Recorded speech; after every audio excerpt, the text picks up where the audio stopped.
বিএনপির ভিতরে যুব দল, তাঁতি দল, ছাত্র দল, এই দল সেই দল সব মিলাই 35%। আর একক ছাত্র সংগঠন হিসেবে শুধুমাত্র ইসলামী ছাত্র শিবিরের 31% গুমের শিকার হয়েছে। আমাদের ভাইদেরকে গুম করে আয়নাঘরে বন্দী রাখা হয়েছে। আমাদের এখনো 6 জন ভাইকে আমরা এখনো ফেরত পাই নাই, এখনো গুম অবস্থায় আমাদের ভাইরা রয়েছে, আমরা জানি না কি অবস্থা। আমাদের তার কোনো দোষ নাই। আমাদের আর কোনো দোষ নাই। দোষটা হচ্ছে আমরা দিনের কথা বলি কেন নাই। আমরা তো মানুষের কাছে চাঁদাবাজি করি না, টেন্ডারবাজি করি না, টেম্পো স্ট্যান্ড দখল করতে যাই না, কারো সম্পদ লুটপাট করে খাই না, আমরা কারোর সাথে অসৌজন্যমূলক আচরণ করি না, সমাজে ত্রাস সৃষ্টি করি না। কিন্তু আমাদেরকে বানানো হয়েছে আমরা রাজাকার, আমরা সন্ত্রাসী, আমরা আলবদর। যুব শ্রেণী থেকে আমাদেরকে ডিটাচ করতে চেষ্টা করা হয়েছে। মানুষ থেকে, জীবিত মানুষ থেকে নিঃশ্বাসকে যেভাবে আলাদা করা যায় না, ইসলাম থেকে মানুষকে কখনোই এইভাবে মুসলমানকে আলাদা করা সম্ভব। আমরা দমন, নিপীড়ন, নিষ্পেষণের, জুলুম, নির্যাতনের শিকার হয়েছি, কিন্তু দমিত হই নাই। আমাদের ভাইরা জেলে গেছে, জেল থেকে বের হয়ে আলহামদুলিল্লাহ আবার বলছে ভাই এখন আগে যেভাবে দাওয়াতি কাজ করতাম তার চাইতেও তীব্র বেগে এখন দাওয়াতি কাজ করব। জীবনটা আল্লাহর রাস্তায় দেওয়ার সংকল্প করছি, মরার আগ পর্যন্ত এই পথেই চলবো ইনশাআল্লাহ। এভাবে চেতনা নিয়ে আমাদের ভাইরা দাঁড়িয়েছে। এর কারণে আওয়ামী ফ্যাসিবাদকে বিদায় করেছি আমরা আলহামদুলিল্লাহ।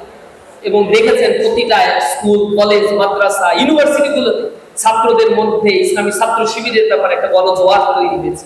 আগে মিডিয়ার এত দৌরত্ব ছিল না। 90-এর দশকে আমাদেরকে যা ইচ্ছা তাই মিথ্যা প্রপাগান্ডা করছে রাষ্ট্রযন্ত্র। এখন কোনো কিছু বললে মিডিয়াগুলোতে আমাদেরগুলো মেইন স্ট্রিম মিডিয়া প্রকাশ করতে চায় না।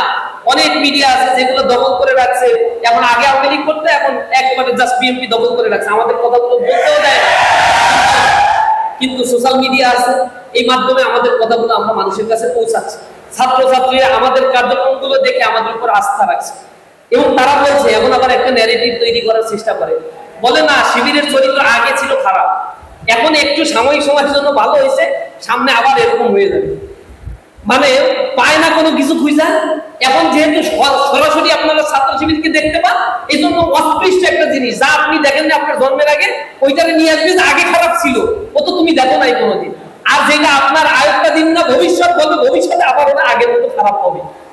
এই হচ্ছে তাদের চরিত্র। কোনো ভালো কাজের অ্যাপ্রিসিয়েশন এরা করবে না, খারাপ কাজের দিকে নিজেরা করবে আর নিজেদের এইগুলো ঢাকার জন্য আর একজনের উপরে উদারপিণ্ডি বুদার ঘাড়ে চাপানোর জন্য চেষ্টা করে।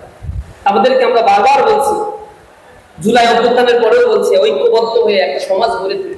আসো, আমাদের উপর অনেক দায়িত্ব আছে। তারা কথা শোনে, তারা চিন্তা করছে শিবিরের সাথে গেলে তো আমাদের আর আখের গুছানো হবে না, টেন্ডারবাজি করতে পারবো না, নিয়োগ বাণিজ্য করতে পারবো না, সাদাবাজি করতে পারবো না। তো শিবিরের সাথে ঐক্যবদ্ধ হইলে খালি লুজার হইতে হবে, কারণ শিবির পকেটের টাকা খরচ করে সব কাজ করে। এগুলো নিজের খেয়ে এরকম কোনো দল এই কাজগুলো করবে না। ইসলামী ছাত্র শিবিরের জনশক্তি এটা বিশ্বাস করে এই বাংলাদেশ আমার, ওর করে। তারা যদি আমার জীবনে, আমরা টিউশনি করে জীবন চালাইতাম, এই টিউশনি করার একটা অংশ মাসের শুরুতে ইসলামী ছাত্র শিবিরের ফান্ডে আগে দিয়ে নিতে হয়। কষ্ট করে টিউশনি করে সেই টাকাগুলো দিয়ে এই সংগঠন আমরা চালাই। এই জন্য আমাদেরকে অনেক নির্যাতন করলে এই সংগঠন থেকে আমরা কোনোদিন বিচ্যুত হই না। কারণ আমি জানি এই সংগঠনের আয়ের উৎস কি, আমি জানি এই সংগঠনের রুহানিয়াত পরিবেশটা কি, আমি জানি এই সংগঠন রাতের বেলায় আমাকে দাঁড়িয়ে দাঁড়িয়ে কিয়ামুল লাইল করা শেখায়, আমি জানি এই সংগঠন আমাকে কোরআনের বাণী পড়ে শোনায়, আমি জানি এই সংগঠন আমাকে সুন্নতে নববীর দিকে ধাবিত